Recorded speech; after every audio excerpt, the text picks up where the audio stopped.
Hey, what's up everyone? I was going to show you a more detailed video of this thing. So this is the Extreme 7038 but custom sticker package for InnovaCast. This is the vacuum system right here.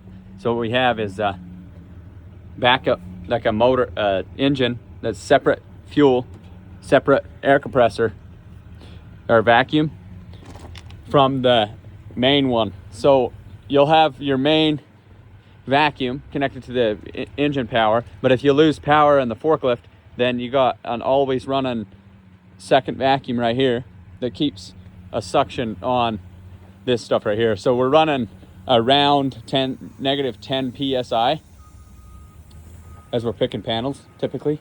This is the main knuckle system, so it actually has a double tilt. So you have the forklift tilt, and then you have a secondary tilt so that you can set a panel flat but up high, and then you have side-to-side rotation, and then you have 360 turn with this motor, and I want to call it like a slew bearing. I want to call it a slew bearing. And then you have the vacuum pads right here. A lot of you guys were asking about details on the vacuum pads. So you got all the routing there. And then if we come out this way, this is the vacuum pad. A lot of you guys were asking what type of material this is. You see how malleable it is? Like that. That's the vacuum suction.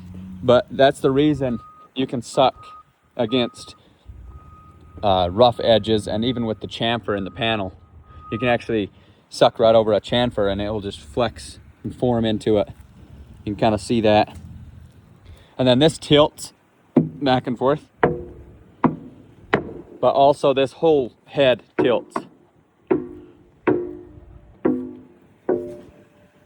that. So you got double tilt. Like that.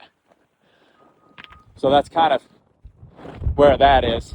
And then this panel is the one that lifted. And you can see that it's exposed to aggregate right here. And it still vacuum sucks against this. And then anytime your vacuum goes over a window, you'll turn off that one vacuum head.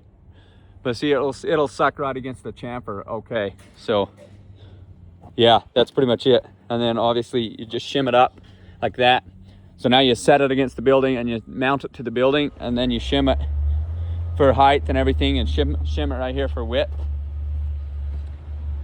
And then you'll come in and do some non-shrink grout later. But that's pretty much it. We're gonna keep setting panels here. That's the forklift. Let me show you the inside of the cab.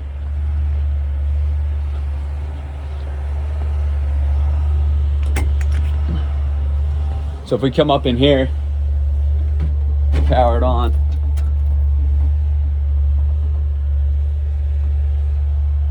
Then we have this 2-inch vacuum hose runs up the energy chain, and then has that quick connect right there for the attachment, and keeps the vacuum good.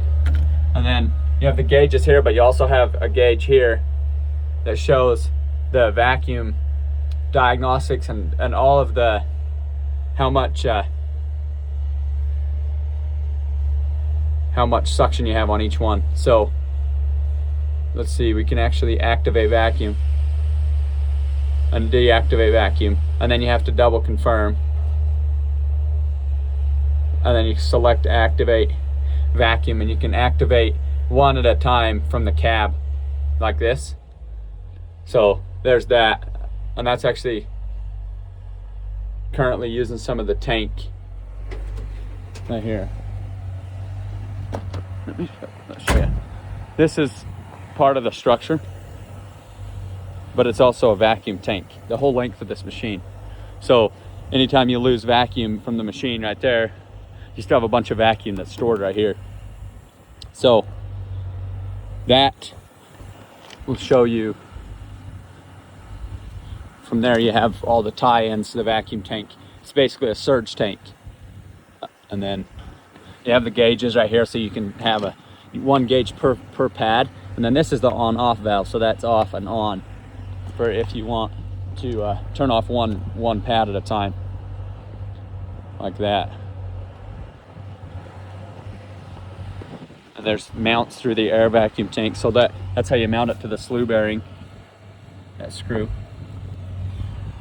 And that's the vacuum tank that I was talking about that holds vacuum. And then anytime you're picking a panel that's laying down like this, then you can actually tie a cable from here over to the end of the panel for strength. That's why it's designed to have the extra truss look. So that's pretty much it. There is a little more on this vacuum hose. Right here, this is the coupler. And then that would be the energy chain that runs it from the back of the machine up the energy chain, and then you have the auxiliary hydraulics. This is the InnovaCast attachment. This is extreme forklift. And that's the secondary tilt cylinder. It's got the whole hinge system going on in here. And that's the pivot point for this way. That's pretty much it. Stay tuned for more. Let me know if you have any questions, and I'll show you some more stuff on it if you want. I'll talk to you guys soon. Have a great day.